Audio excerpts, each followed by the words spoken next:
Such a tough effort yesterday. How nice was it to kind of have a little space between you and Ohio State today? Yeah, obviously, it's a little nice, but you always have to be ready. You know, teams can make runs at any moment. You know, we've had a few games like that throughout the year. You know, where we're kind of up and you feel like you're running away, and then you know they go on a run, and then you got to go on another run. So you just always have to stay ready and just, you know, whether you're up 20, down 20, tie, just always just play the same way and approach it the same way. Speaking of runs, you guys ended the first half on a 17-3 run. What was the difference in that final stretch of the first half? Yeah, I think we just kind of, you know, we did a good job of giving the ball to Z, letting him work and do what he needs to do. But more than anything, I'd say it was our defense. You know, early in the first half, they were, you know, hitting shots. Our rotations weren't great. We kind of started to clamp down on that. Like I think in the last 8 minutes of the game, last 8 minutes of the first half, they only scored 8 points. Obviously, altogether, the first half they had like 38. I want to say. So more than anything, just that defensive end, be able to stop them from getting what they wanted. Yesterday was Mason, Ethan, and David that kind of stepped up. Today was you, Brandon, and Braden. What is that confidence for you guys, knowing that on any given day, you know, you might get these kind of performances from guys that you know you might not expect it every day? Yeah, obviously, you know, I think we have a lot of great players, a lot of great talent. And kind of like you said, you know, it varies day to day, but you got to approach each day, each game the same way, and just be ready. How do you defend Zach one-on-one? You do it in practice. It's not an easy task. Obviously, Ohio State limited with bigs, and you knew that you were going to feast in that aspect of it. Yeah, I mean, I think the short answer is you can't really. You know, so that's why, you know, we trust them so much to make the right play if they do go one-on-one. We trust them to score if they double. I mean, sometimes even then he'll score and get the bucket, but if they double, we trust them to pass out, make the right read. How much have you improved kind of just at knowing when to cut to the rim, knowing how to do it, and making yourself available when Zach is getting double teamed like that? Yeah, that's something we work on a lot in practice, and kind of like our post action. So, you know, when you're doing it every day, doing those reps, I think it definitely helps a lot just to get comfortable with it, know when to do it, and how to get the right reads. What's the message to the team going into the game tomorrow, regardless of who the opponent may be? Yeah, I think we just got to keep staying ready, keep playing our game, and you know, kind of take what we've done these past 2 games, keep the good things that we've done, and then you know, work on the bad things and get ready. You do have to talk about the opponents with Coach Shrew on the other side of things. Coach Painter said that, you know, we root for him all the time unless they're playing Purdue, and then also a team that swept you guys in the regular season. Kind of talk about what each of those matchups would mean for this team. Mm-hmm. Yeah, obviously they're pretty different with, you know, IU obviously has Trace and then Shafino and so many other good players, and then Penn State with just the volume of threes that they shoot with Pickett. So it's obviously very different matchups, and you know, whoever ends up winning will be ready, and we'll you know, watch film, get ready, be ready to play tomorrow. Would it mean a little bit more if you were able to get that revenge over Indiana for these 2 games earlier this season? I mean, like I said, you know, whoever wins, we'll be ready to go, and you know, it doesn't matter. We just, you know, we'll be ready to play. Hey Brandon, when you got that 5-second call, did you see Matt's reaction? What'd you think of that? I just came over and gave him a high five. We were able to enjoy that moment together. Brandon, what was the difference for you today compared to a slower start yesterday? Just my mentality, to be honest. I was in a better headspace and just, you know, wanted to be a little bit more confident in myself on the offensive side. What did a performance like today with that headspace do for you tomorrow? Definitely, you know, I think it'll carry over to tomorrow.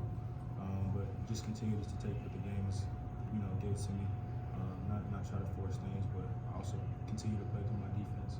What's the challenge in facing a team like Ohio State when the streak that they were on and how hot they've been over the last 6 games? What can be the challenge with a team that's just got everything kind of working at the moment? Are you talking about Today's game? State? Yeah, no, they've been playing some really good basketball up until, well, they still have a couple guys still have really good games today. scouting report, led with, making things tough for Thornton, making things tough for McNeil. You guys saw Rodney Gale got off to a hot start. I think he had like 5 or 6 threes in the first half.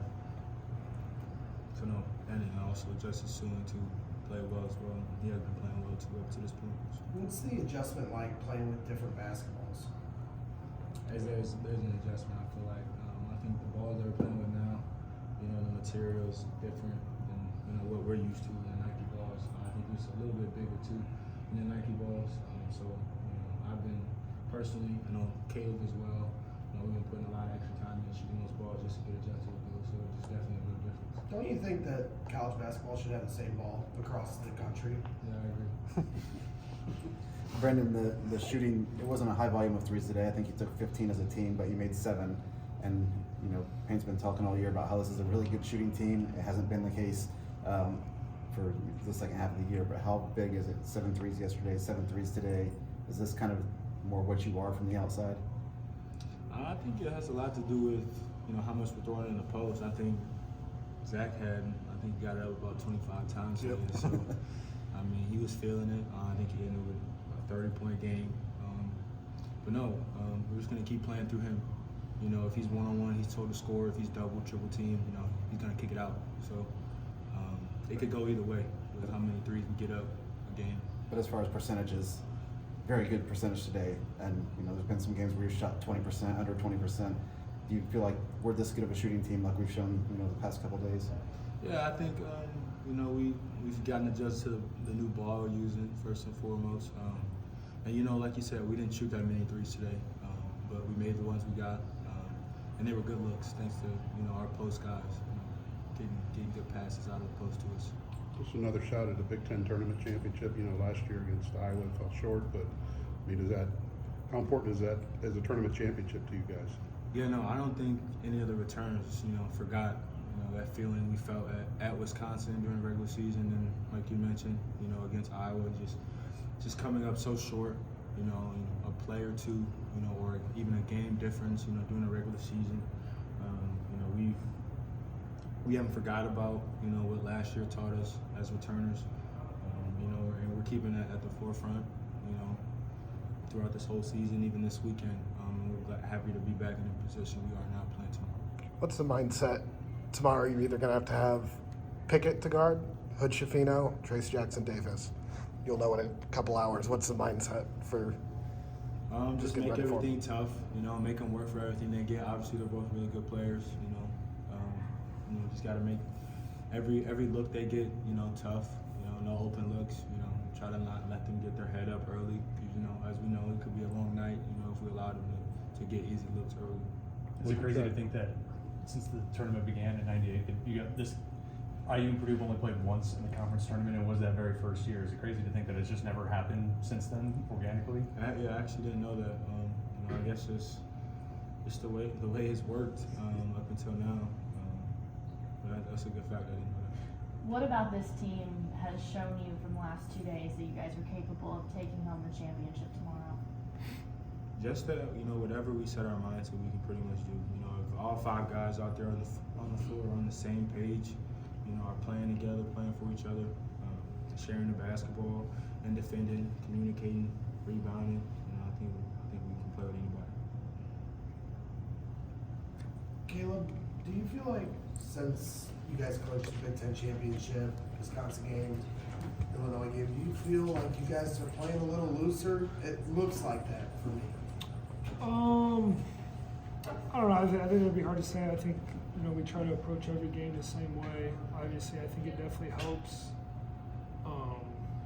When you kind of get into tournament time, whether it's Big Ten tournament or, NCAA tournament, it is kind of a little bit like a breath of fresh air. But at the same time, I think like I said, we're still trying to approach every game the same way and have the same preparations, the same mindset. Brandon, yesterday you guys struggled to get across half court. Press was really a factor. Was that on your minds today towards the end of that game? Yeah, we actually, our film session that evening, we actually, went back to see, our bad moments throughout the press, from yesterday. And I think we were able to clean it up a little bit today. I think we just got in trouble just holding the ball too much and like myself not passing it before the trap got to me. I think the better we are when we move the ball and we give the ball handler space to bring it up in the backcourt, I think we'll be better. Brandon, yesterday, obviously it was all about kind of the veteran players really stepping up, and then today Braden, gets back into scoring in double figures. Just from all the things that you've seen from him throughout this year, just what is it about his ability to kind of maybe take what someone call a poor performance and be able to turn things around really quickly for a young player? He's just got really good poise, maturity for his age with the ball in his hand. He can dump it off. He can get to a floater. He can get to a pull up. He can get to a drag dribble three off the ball screen. His game is really polished for how young he is at this point. He can pass. He can shoot. He's got a really good feel for the game. Brandon, looking at, obviously you don't know who you guys will be playing, but if Indiana is on the other side of that matchup, what can you learn from those first two games? Don't let Jalen Hutchinson go for 35 again. But no, I think for real, honestly, he cooked us in Mackey the last time we played. But just continue to make things hard for him. Him and Trace, they're gonna make their runs. They're gonna get their points. They're both really good players. But no, I think we can't give them the ball. We gotta make sure we win the rebound battle every game and throw it inside the Zebo. Brandon, something I always see you talking about is brick by brick. What does that mean? What does that term mean to you? It's really just an everyday mentality, it's every day. It's working every day. So at some point down the road, you'll have a foundation built, and that's really where the saying comes from, brick by brick. It's every workout, every game, building up to the end of the season or whatever you're working towards. It's just daily improvement.